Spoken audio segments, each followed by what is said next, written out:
How dare you? You have stolen my dreams and my childhood with your empty words. My message is that we'll be watching you.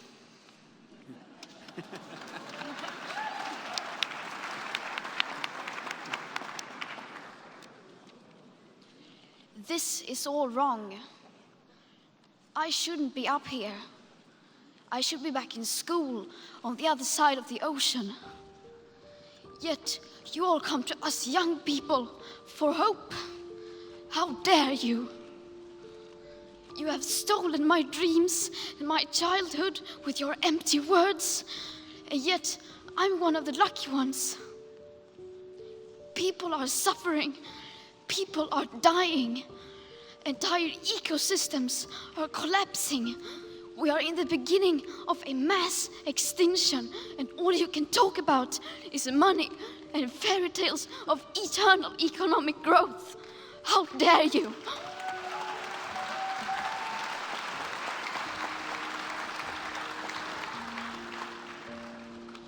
For more than 30 years, the science has been crystal clear.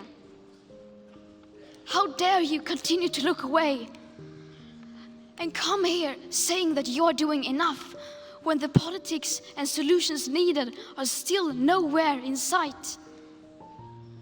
You say you hear us and that you understand the urgency. But no matter how sad and angry I am, I do not want to believe that. Because if you really understood the situation and still kept on failing to act, then you would be evil, and that I refuse to believe. The popular idea of cutting our emissions in half in 10 years only gives us a 50% chance of staying below 1.5 degrees and the risk of setting off irreversible chain reactions beyond human control. 50% may be acceptable to you, but those numbers do not include tipping points, most feedback loops, additional warming hidden by toxic air pollution, or the aspects of equity and climate justice. They also rely on my generation sucking hundreds of billions of tons of your CO2 out of the air with technologies that barely exist. So a 50% risk is simply not acceptable to us, we who have to live with the consequences.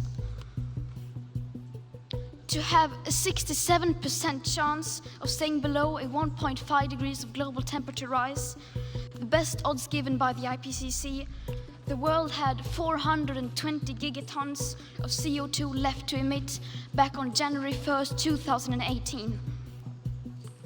Today that figure is already down to less than 350 gigatons.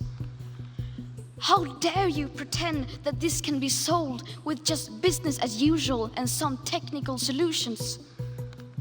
With today's emissions levels, that remaining CO2 budget will be entirely gone within less than 8.5 years.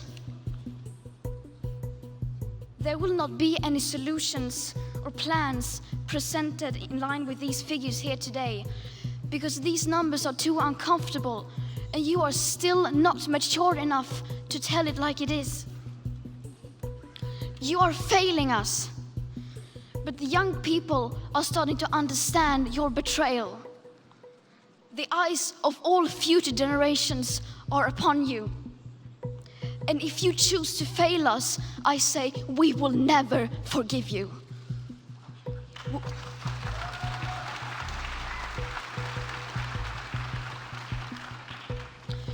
We will not let you get away with this. Right here, right now, is where we draw the line. The world is waking up, and change is coming whether you like it or not. Thank you.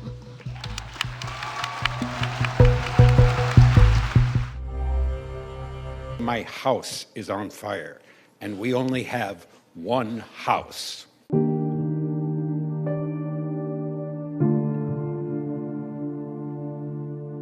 We've been talking about saving the Amazon for 30 years. Almost 30 years ago, Sting held a concert to save the Amazon right here in New York, and we're still talking about it. The world's largest rainforest, the Amazon, is crucial to any climate change solution for its capacity to sequester carbon, for its biodiversity, for its fresh water, for the air we breathe, for our morality. And it is on fire. When a room in your house is on fire, you don't say there's a fire in a room in my house, you say my house is on fire. And we only have one house. Greed is winning the battle for the Amazon. And what we've done to preserve the Amazon, what we've worked so hard for, is being purposefully undone. We need to protect what we have. We need to restore what we have lost, and we need to defund the mechanisms, the perverse tax subsidies, the lending policies, and the institutional investments that fuel deforestation. It is understood that the protection and preservation of tropical forests can achieve at least 30% of the emissions reductions we need to protect the planet. On behalf, my goodness, I'm so sorry. In the movies, we get to do it over.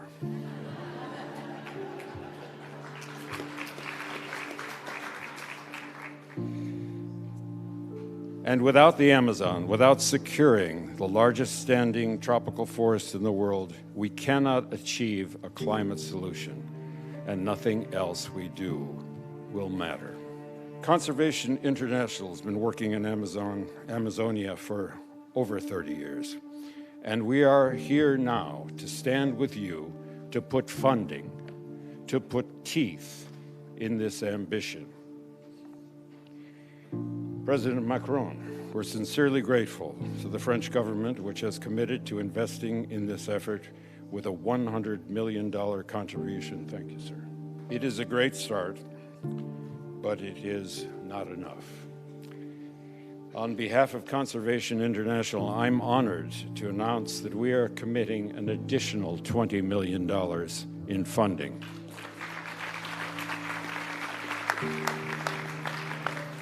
But we can't do it alone. We need all the help that we can get. This money must go directly to indigenous people and civil society, the people on the front lines, the people on the ground, the people with their feet in the mud. Our efforts will have effect. We will make great progress. And we are not alone. There's a new force of nature at hand, stirring all over the world. They are the young people whom, frankly, we have failed, who are angry, who are organized, who are capable of making a difference. They are a moral army.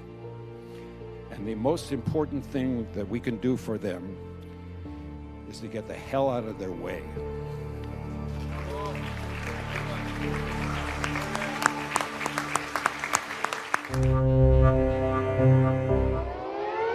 This is not a drill.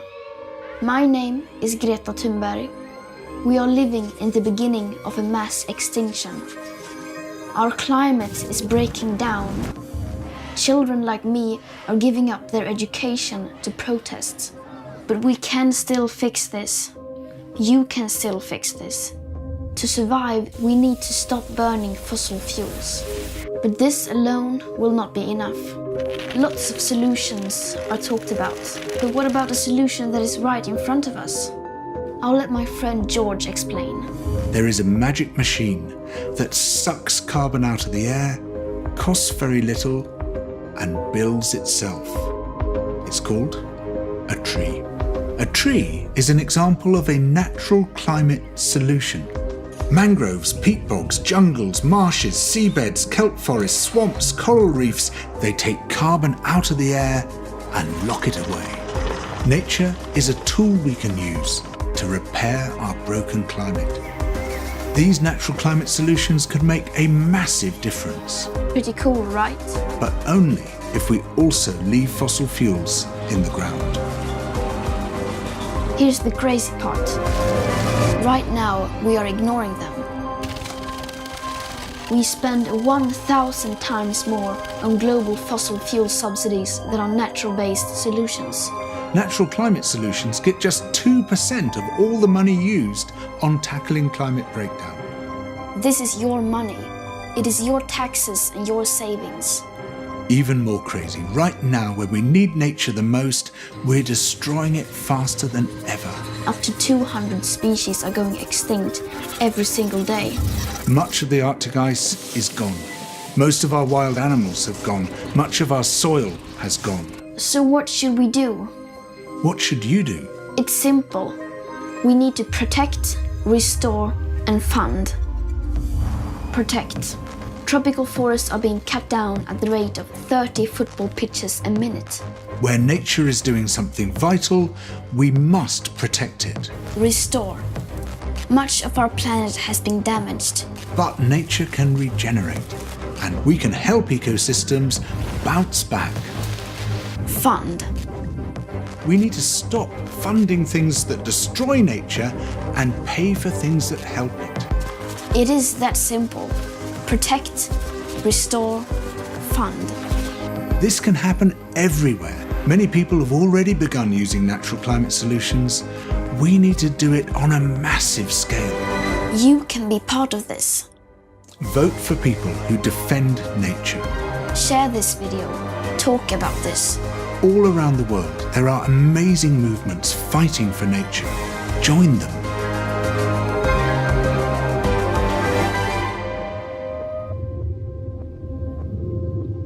Everything counts. What you do counts.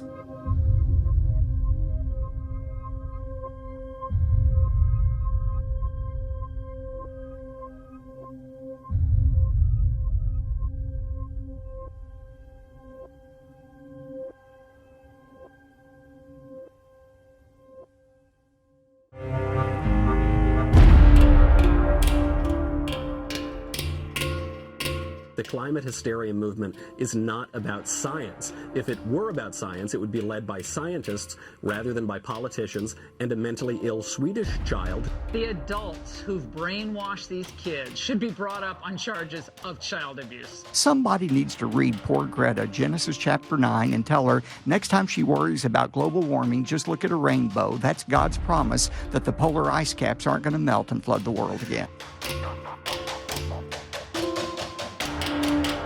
The world is waking up, and change is coming whether you like it or not. Anyone else find that chilling? A time of tribulation has come. A test is at hand. The final test. I can't wait for Stephen King's sequel, Children of the Climate. You're a grown man and you're attacking a child. Shame on you.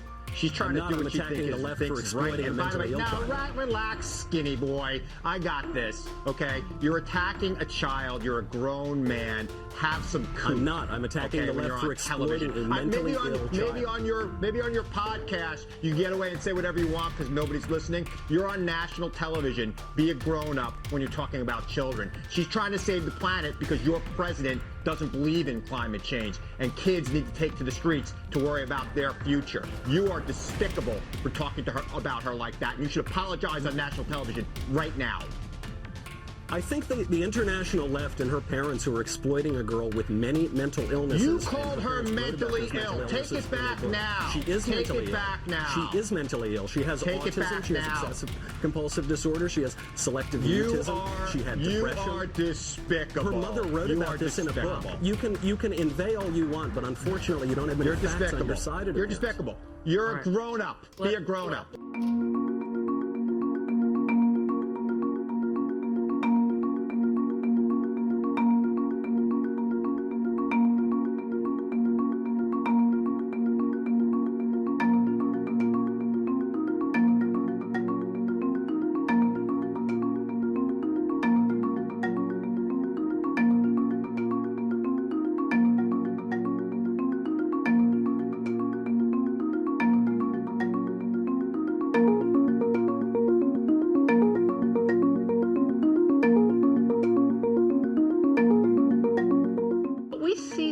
your little charade. And we know who's really pulling the strings and who's funding and pushing the global campaign for so-called climate justice.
My name is Greta Thunberg. I am a 16-year-old climate activist from Sweden. I am grateful for being with you here in the USA, a nation that to many is the country of dreams. I also have a dream that governments, political parties and corporations grasp the urgency of the climate and ecological crisis and come together despite their differences as you would in an emergency and take the measures required to safeguard the conditions for a dignified life for everybody on Earth. Because then we millions of school-striking youth could go back to school. I have a dream that people in power, as well as the media, start treating this crisis like the existential emergency it is. So then I could go home to my sister Beata and my dogs, because I miss them. In fact, I have many dreams. This is the year 2019. This is not the time and place for dreams. This is the time to wake up. This is the moment in history we need to be wide awake. And yes, we need dreams. We cannot live without dreams. But there's a time and place for everything. And dreams cannot stand in the way of telling it like it is. Especially not now. And yet, wherever I go, I seem to be surrounded by fairy tales. Business leaders, elected officials, all across the political spectrum, spending their time making up and telling bedtime stories that soothe us, that make us go back to sleep. These are feel-good stories about how we are going to fix everything and how wonderful everything is going to be when we have solved everything. But the problem we are facing is not that we lack the ability to dream or to imagine a better world. The problem now is that we need to wake up. It is time to face the reality, the facts, the science. This is above all an emergency. And not just any emergency. This is the biggest crisis humanity has ever faced. Stop pretending that you, your business idea, your political party or plan will solve everything. We must realize that we don't have all the solutions yet. Far from it. Unless those solutions means that we simply stop doing certain things. Some of you may have heard that we have 12 years as from January 1st, 2018 to cut our emissions of carbon dioxide in half. But I guess that hardly any of you have heard that is for a 50% chance of staying below a 1.5 degrees Celsius of global temperature rise above pre-industrial levels. 50% chance.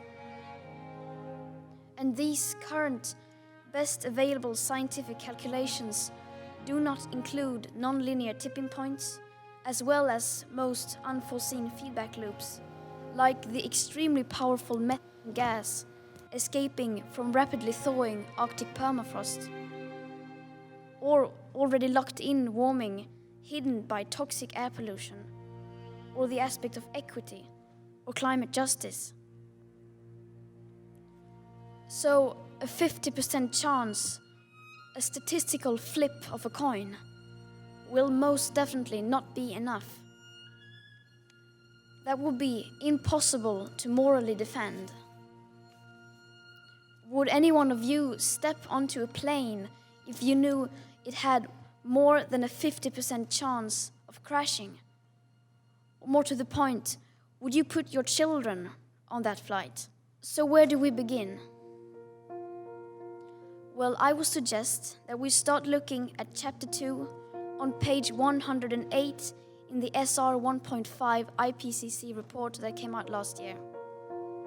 Right there, it says that if we are to have a 67% chance of limiting the global temperature rise to below 1.5 degrees Celsius, we had, on January 1st, 2018, about 420 gigatons of CO2 left to emit in that carbon dioxide budget.